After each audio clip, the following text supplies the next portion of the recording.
e aí ter um custo em condições dele ter estabelecimento, em condição de competir no mercado. Mas isso não melhorou, porque foi criado o Super Simples. E houve, nesse mesmo período que a economia tem alguns problemas, mas houve um grande crescimento, né, no setor do comércio. Mas a gente tem enfrentado já há alguns anos, e agora parece que está até mais acirrado isso aqui em Goiânia, a questão da informalidade. E quando você tem dois pesos, duas medidas, você acaba desequilibrando essa balança. Por mais que o empresário Explica invista... melhor para a gente como que funciona deixa eu te isso. explicar. O empresário, para ele abrir uma pequena empresa, ele tem uma série de burocracias a vencer, tem regras a cumprir, exigências municipais, estaduais, federais, trabalhistas, que ele tem que seguir sob pena de multa, inclusive de não conseguir abrir o seu estabelecimento. Se você resolver abrir uma barraca aqui em Goiânia, então está uma facilidade, está vindo gente de todo o país e abrindo na praça que ele quer. Então, a gente está enfrentando isso, é um problema que já deve estar afetando até a própria economia do Estado, com a perda de receita, porque não é a questão da sonegação, todo mundo fala em sonegação, mas o que o formal deixa de vender, ele que recolhe imposto, recolhe os tributos, assina a carteira, ele deixa de vender porque o informal pôs uma barraca na frente da sua loja e vendeu, e ali ele está atrapalhando não só de recolher os tributos, ele também precisa da assistência que o Estado e o município presta a esse informal, ele também acaba atrapalhando no salário do trabalhador que está registrado naquela loja. Que percebe comissão na maioria da quantidade. Né? Então, esse tipo de assunto é o que a gente está querendo trazer nesse programa, para que o empresário possa discutir o assunto. Quem é informal, muitas vezes ele é um empreendedor que ainda está ali com medo de tanta burocracia, ou impedido de um crédito, mas a história mostra que a pessoa que ela se mantém sempre na informalidade também, ela não cresce tanto, né? Exato. Mas se a gente cria no Estado, a gente não vai resolver problemas novos com regras antigas. A proposta de lojas tem de discutir o assunto justamente para que a gente crie uma nova oportunidade, crie novas regras. Nós temos aí nossos parlamentares que espero que passem a ouvir e assistir o nosso programa também, para que entendam qual a necessidade.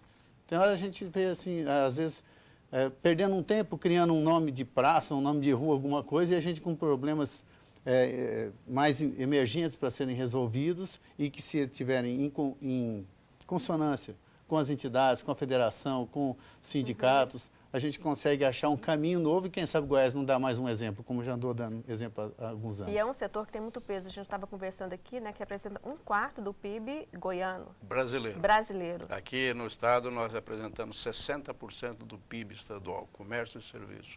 Veja a importância. E na geração de empregos aqui em Goiás, o nosso segmento, quando eu falo nosso, todo o sistema Fé-Comércio, com os sindicatos, né, são 29 sindicatos, nós geramos mais de 720 empregos diretos.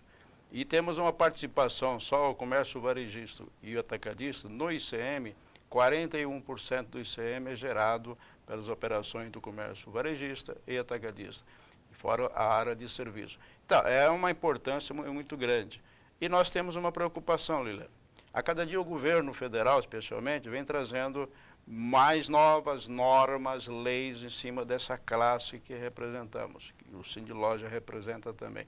Exemplo, agora teremos aí pela frente o chamado e-social. Muitos não sabem o que é o e-social. É aquela emissão de informações em tempo real para os diversos órgãos governamentais, Ministério da Fazenda, Ministério do Trabalho, Previdência Social. Tudo terá que ser em tempo real. Dando um exemplo, para que todos possam entender. Se você for, a partir da vigência, que deverá ser outubro, mas já houve adiamento da vigência desse e-social, já por 2, 3 vezes. Nós estamos conseguindo avançar, melhor dizendo, adiar, exatamente pela dificuldade da classe empresarial em atender essas demandas da própria lei. Exige que se tenha a internet para que possa fazer as informações levar em tempo real. No interior do estado desse país, nós não temos internet funcionando, precariamente.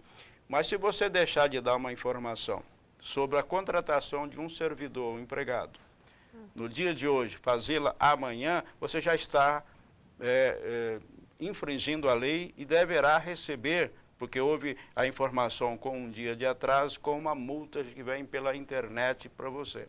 Tá Então, certo. são dificuldades que nós temos e precisamos chamar a atenção do governo, governo como um todo, para que a gente possa ter a simplificação e não esta burocratização cada dia. E agora nós vamos para um rápido intervalo e continuamos com o assunto no próximo bloco.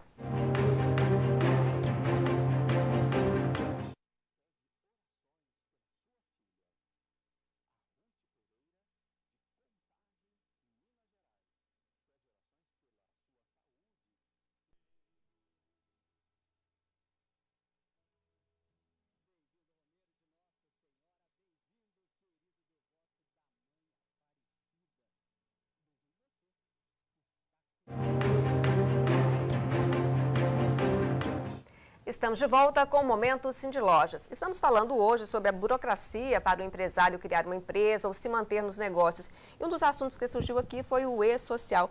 Quais os reflexos disso para o empresário que ainda não tem uma estrutura grande e tem que atender a essas normas? A intenção do governo, do Estado, é realmente ele organizar isso e modernizar. Mas quem está começando não é nem uma questão dele evoluir, ele está nascendo. Então, ele ainda não está preparado para cumprir toda essa obrigação. Ele, às vezes, não sabe operar um computador como se deve. Ele não sabe, não conhece as nomenclaturas, não sabe o que é que ele tem que informar direito. Ele não está preparado para essa quantidade de exigências. Então, talvez a gente precisasse dar para o empresário um tempo maior para que ele pudesse se adaptar ao mercado, se estruturar e aí começar a cumprir. Já existe aí propostas em andamento, tanto no nível estadual quanto federal, para que isso seja simplificado, que é o que o Evaristo está falando. Nós precisamos simplificar. Como que é possível simplificar? Olha, primeiro, não se pode, no início, fazer online, tempo real. Isso não tem jeito. Você, hoje no interior, um contador, às vezes ele presta serviço para dezenas e dezenas de municípios, inclusive. Ele desloca cada 15 dias para fazer a escrituração, para pegar o que aconteceu, contratação de servidores, notas fiscais, essa parafernália toda. Então, para ele ir todos os dias ao estabelecimento, para ele dar essa assistência, também é impossível para os contadores.